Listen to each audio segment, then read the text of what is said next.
but you can take pictures of the images as we go by. So let me know you can see and hear me loud and clear, and we'll start kicking off straight away. Sorry if you're late, any of you. So let's start the weekly update. And first things first, which came across my desk, which I thought was interesting and worth sharing with you, was this report from Bank of America. They think there's 16 battered tech stocks that will turn the strong cash flow they're generating into returns, even though that sector has been suffering. So we went through those 16 stocks, and then we cross-referenced them with my own filtered list. If you're familiar with the way I work, I have an approved filtered list of stocks, which goes through the valuation of those companies, revenue growth, dividend yields, cash flow. So I look at more things than what Bank of America do. So let me share their names. Now, none of their names met my approved filtered list. Like I said, I have more stringent criteria, but for your interest, I thought I'd share these with you. And by the way, the methodology they used was free cash flow relative to enterprise value. Okay.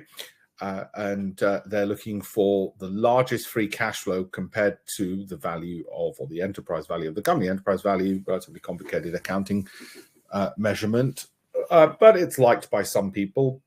And free cash flow, think of it in terms of the unencumbered cash that a business generates. And they want the highest multiple or the highest percentage that they can find. So Seagate, like I said, these didn't make my approved filtered list, but I'm sharing them with you anyway.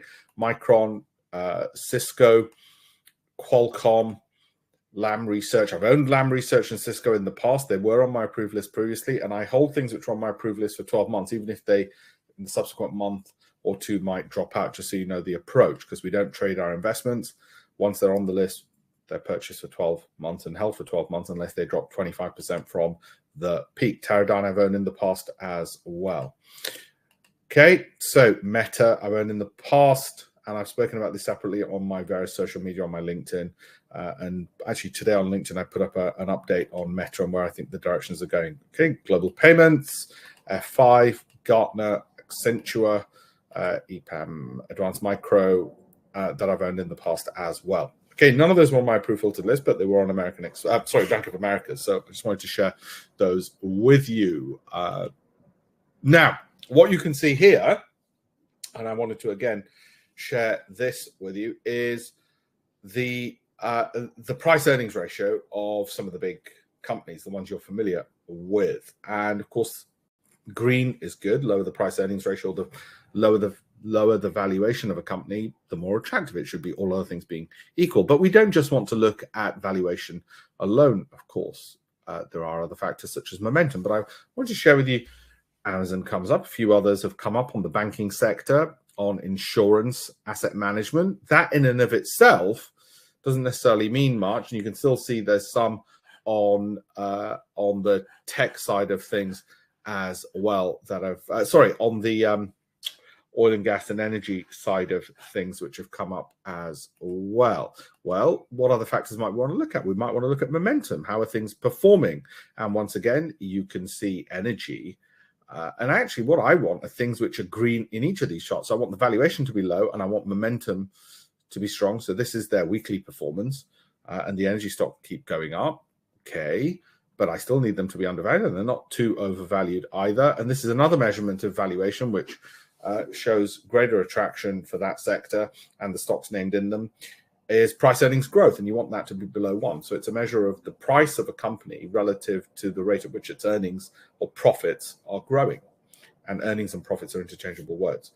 What you can see there is energy and banks are coming up in segment after segment. Amazon keep coming up as well. And it's a method of filtration, because we've got momentum, we've got valuation, we've got another measure of valuation. You want to try and see how many of those have greens coming up in all three. I'll come to specific names of what I own in a second, but I wanted to do a top-down first, and that oil and gas and energy companies, I don't think, are either running out of momentum or running out of being overvalued either at the moment.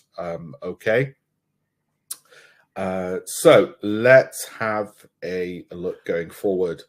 How are we looking on the S&P? Well, as you all know, I've been waiting, and it's now June. I've been waiting since January each week thinking, oh, well, we'll see how it goes next week. and the markets drop and the momentum's lower. And this is starting to form something of a base. So for those who, even if you're investing for 12 months and you're looking at this on a weekly basis, just to understand the markets, what you can see is it's forming something of a base. But I'm still going to wait a week because things still look fairly negative to me just on the charts, on the technicals, let alone trying to read the fundamentals of the markets and macroeconomics. This looks a lot worse. This is the monthly version, and you can see the rate at which that's dropping. Think of that as if it was an arrow or a missile. Well, you can tell the blooming direction it's going in. It's downwards, and it's going down with some force. That's the way to read it. So that momentum, when people get a bit excited because they see 3 days of the market rising, and then I say, well, wait. So I'm going to wait another week at least and reevaluate. I suspect I won't be looking at investments until July now, okay? And even then I might not be looking at anything. And you can see Apple is forming a similar path. It does try and make a couple of weeks worth of rises. Everyone gets all excited, and then the downward pressure continues, which is better illustrated when you flip across to the monthly chart, and you can see that maybe the decline's just started. Now, it's got nothing to do with Apple in and of itself. You can make up all sorts of excuses that Apple has not got this, not got that, whatever. Actually, it's still a solid company. Microsoft, very similar kind of picture. Looks like it's forming a base, but when you look at the monthly chart, the question you got to ask yourself is not when will I get in, but do I need to make that decision today? Okay, and if you don't need to make the decision today, you say, well, I'll wait another week and I'll make a decision, or I'll wait another month. And that's what I've been doing. I've been doing that since January. And you might say, well, wait a minute. What does that mean for you, Alpesh? Well, it means I've saved myself a hell of a lot of money, is what it means. Amazon, similarly, on the weekly, looks like it's forming a base. People get all excited that it's moved up and it's had this split. However, I'll still have to wait and see, I'm afraid, because the momentum is still down. And I don't need to be rushed or pushed or cajoled into making a decision. I won't do it.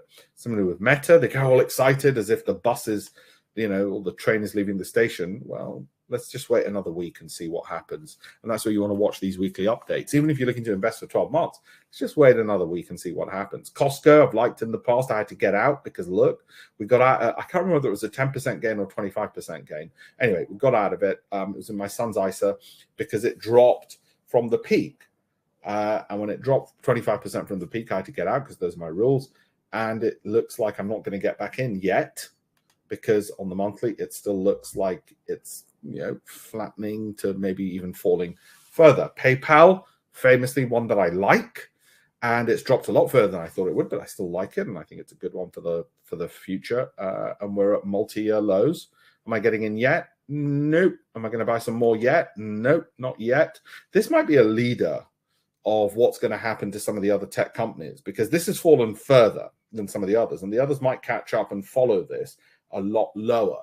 So this might be the first one in and the first one out of these declines. We'll see. But do I need to make a decision today? No, I'm not going to make a decision today on PayPal and buying more. But when I do, I'll post it on Telegram and on these weekly updates. You can be sure of that. I'll have a look at some of the others that I happen to own. Okay, Westlake still looks upward and fine. Qualcomm got a bit of a base. I don't think I own this at the moment, but it's one which has been popular with people. It's looking like it's going down. Look, you can see it's come off the peaks. That one, Johnson & Johnson, again, keeps coming up. Not one I believe I own at the moment.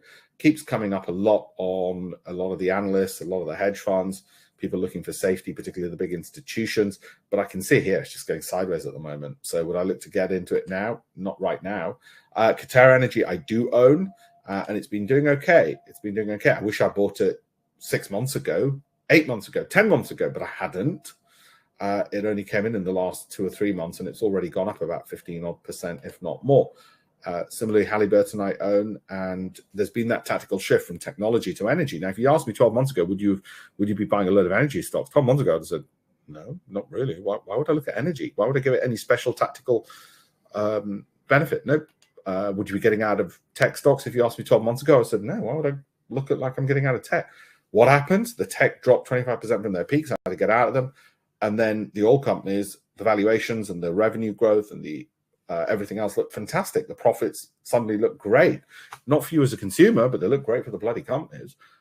So if you can't beat them, join them and start owning a piece of them. So Marathon Oil, Occidental Petroleum, just so you know, I own these. Mosaic we had to get out of because it's fallen from its peak. So I think there were slight gains or nothing much to write home about. It rose, then it fell. There you can see it there. So I had to get out of. Devon Energy still in that and still rising. Marathon Petroleum. There's two marathons, petroleum and oil. Okay, own both. But I do. Valero Energy as well, still got, and you can see sort of the sharp rise. Like I said, think of it as a missile and a trajectory. It doesn't mean it guaranteed to continue that direction, but it is. Lots more to go. We're only at 40 minutes through and halfway through this, by the way. Sorry, halfway through this and 40 slides. It's all part of my campaign for $1million.com. If you've not looked at it and all the free materials there, have a look. It's to make 1 million people better investors. This defensive stocks to own during stagflation-like periods. Stagflation, so low growth or recession and high inflation. Not nice. Okay, what, according to Jefferies, the bank Jefferies, you can see I've marked it down there. You can sort of see it down there, I believe, where I'm moving my mouse. At the bottom, from Jefferies, they have listed these companies. Well, that's up to them. But I just wanted to share that with you. They believe in the stagflationary period, these types of companies do well. You can see there's some food companies, there's energy, so-called defensives, basically, pharmaceuticals. Defensives are things which, no matter how the economy is, you're still going to have to pay for those things like energy and food and pharmaceuticals, aren't you? You know, you're going to fall sick, you're going to need to eat, and you're going to need to keep warm. Cyan Asset Management, who are they? If you've watched the film The Big Short, then Michael Burry is the hedge fund manager, one of the hedge fund managers who foresaw the financial crisis. So he gets a lot of attention. And he's bearish at the moment. He thinks the markets could fall another 50%. So it's worth asking, okay, Mr. Burry, Mr. Know-it-all, what's in your portfolio? That's what's in his portfolio. All right? That's what's in his portfolio. So that's what he hasn't got to cash. He's got these, interestingly enough. Right? So he's got some pharma, got some tech still, but that's what he owns. Berkshire Hathaway, you know him. Warren Buffett. Well, what does he own then? This is what he owns, right? You can see it there. Take a picture if you wish. I can't dwell on these for too long, but any that I own, I'll let you know. You know I own Occidental. I don't happen to have Chevron, but it's in the energy sector, but you can see what I happen to own. And it goes back to the earlier story. Finance companies are in there. Energy companies are in there. Remember I said right in the early charts, you had some good valuations in banking and in energy and revenue growth. Well, it seems to fit in with what Warren's doing. This is an illustration of the years where going for growth beats value. Now, I check both boxes. I want growth companies, revenue growth, profit growth, and momentum, as well as undervaluation. So discount cash flow is a measure of valuation, shows share price relative to profits, relative to cash flow, relative to sales.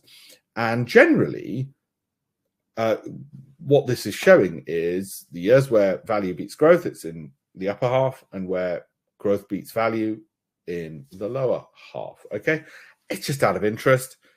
I'm not reading too much into it because I tick both boxes, but value is expected to beat growth this year. All right. And that's why I've had a particular focus on value. And that's why with energy, I'm not picking energy stocks because of the macroeconomic environment. That's something which makes me feel that I'm on the right track. And not just because of momentum, the stocks have gone up, but also because they're still undervalued. Why they're undervalued?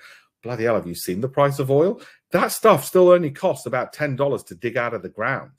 If you can flog it for over $100, you're making a hell of a lot more than if you're flogging it for $15, right? The price of digging that stuff out of the ground hasn't changed. Maybe a few labor costs have increased. This I really like. What do you know what that is? It's which economies have given, which stock markets, international stock markets have given the highest annual returns. Because people say, oh, well, wait a minute, Alpesh, got this, but what about other parts of the world? You know, should we be looking at other parts? And on the right are the flags of the various countries. Actually, you don't need the flags because the country names are in there. So the flags are there. In 2021, it happened to be India, which was 29% up. In 2020, it was Korea. I guess the big lesson from all of that is don't try and guess a country which is going to win. Because, and we've only looked at the emerging markets here. So that's an emerging markets, okay? So those are all the countries we've looked at and which ones won in which year. There isn't a pattern. Your brain will want to find a pattern. Your brain will say, oh no, if you pick a year when Brazil's up, then the very next year Brazil won't do as well. And so you will try and find all sorts of patterns. I guess the big lesson is you can't find a pattern. Okay? So This was an interesting piece that I read, which I thought was actually fairly accurate. Stocks might be poised to rally, but brace for another fall. That's great, isn't it? That's Bank of America analyst. Yeah, it might go up, but it might go down. That's bloody useful, mate. Thank you. That's why they pay you the big bucks at Bank of America.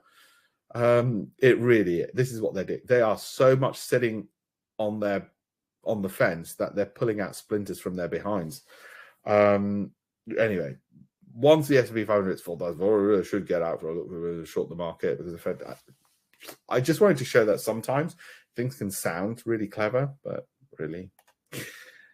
Tech has consistently been laggard in stagflationary investment in environments. Now, that's stagflation again. Economic growth low, inflation high. Tech isn't the place. Guess what does well? You want to know that, don't you? Because we're in that environment. High inflation. Guess what? Energy. And tactically, I've had to shift to energy. Am I an energy expert? No. Do I know much about energy? Have I held energy stocks over the last 20 years? Hardly ever. Hardly ever. Right now, they're the only game in town, really, with a few financials. And yeah, I've still got some of the old tech, but a lot less of it, and we'll wait. But just because it was great for the last 10 years, tech doesn't mean I want to stay in it this year. I might come back to it next year, but we'll see. We're led by the data, and the data suggests on value, growth, income, cash flow that these things are doing better. By the way, trying to pick stocks, I'm not trying to pick which individual companies will do well the year after. This is from the Dow. And the annual returns, highs to lows, which companies won and which companies came bottom. That in itself is not going to help me. What's going to help me every year, and this is why we hold for 12 months, because as you can see, nobody wins every single year. The reason we hold for 12 months and sell if something drops 25% from the peak is because we don't know what's going to happen the year after and the year after and the year after. And that's one reason for that. These are some of the on the trading side, some of the instruments we've been looking at, because the trends have been smoother on our indicators, and to be able to make those trades has been a lot easier. So sterling, US dollar, 30-minute bars, New Zealand dollar, US dollar, 30-minute bars. So just giving you these, for those of you looking at my Pips Predator and looking at the trading side of things, the best and easiest trends have been these, okay? General Electric, 30-minute, Ripple, 1 hour bars. It's just been easier to trade these trends. And a lot of it's about trade selection. JP Morgan said this, Bitcoin's undervalued by 28%. I've told you before, cryptocurrencies, some of you are interested, it's like modern art. I don't know whether it's going to be worth anything in 10 years. But like modern art, it's a load of crap anyway. So, but people keep on selling it for more. So who knows? Or maybe it isn't. Maybe it's wonderful because modern art makes you happy. Some people, you know, if you like to see cows in formaldehyde. Canadian dollar, Swiss franc, another one. Simple trends, 30-minute bar. So keep an eye on these. Swiss franc, Japanese yen. Keep an eye on these for the better, easier trends. And I like to point these out to my clients because I just think it's. You want to go for easier trades. You don't want to make life difficult for yourself. Okay, this is Bitcoin. That's been pretty straightforward, and you can see the direction on that one. Canadian dollar, Swiss franc, again, 1 hour bars. So that's all on my Telegram channel anyway. Litecoin, US dollar. Lots of free tools on alpeshpatel.com alpeshpatelventures.com/links. Now, what I want to show you on this is this. You can, if you haven't already, get a free copy of my book. You can download from that link. You can also follow me on LinkedIn and see some of the latest research and updates that I'm giving. Follow me on Telegram because you'll get about 3 or 4 posts a day with what I think is worth reading, and it's all free. Portfolio review, free. Trading classroom, free if you want to learn about trading. Investing, free if you want to learn about that. Work experience, if you want to get that, free. And free copy of my book, Mind of a Trader, as well. So a shed load of free stuff there, and that's the link. That's the link on there. And that's pipsstrategy.com. If you're into the trading side of things, we had a revamp of the website. Do check it out. It looks a lot better. Well, we've removed my face off it for a start because that helps, doesn't it? If you want to attract people to something, and we think it's phenomenal. Any questions? Post them now on this. If any of you have got any questions, otherwise have a look at campaignforamillion.com. And boom, I said 20 minutes. Guess what? We're coming up to 20 minutes. Got 18 seconds to spare. Any questions? Anyone at all? I don't think so, which is great if there aren't. But I'll stay on for a little bit longer in case you get them. And let me know if you do. And I'm happy to answer them. And the replays are going to go out. We've got 102 people on here, so that's good. And not one of them's got a question. Time's up. So Rob, hey Chris, James, Robert, Sanjay, Richard, Carwin, Chris, Keith, Ian, Themis, Rupen, Ravi, David, Phil, David, AZ, Tim, another David. There's a lot of Davids. Parents not original. Could have called you Alpesh. Thank you all very much for being on here. Any other questions afterwards, just post them. I'll get them on my inbox and I'll answer them. And I'm going to continue doing these weekly updates as long as you enjoy them and get value out of them, which I hope you do. If you don't, just tell me or don't show up, and then I'll know when I'm talking to an empty room. Thank you all very much indeed, and we are done.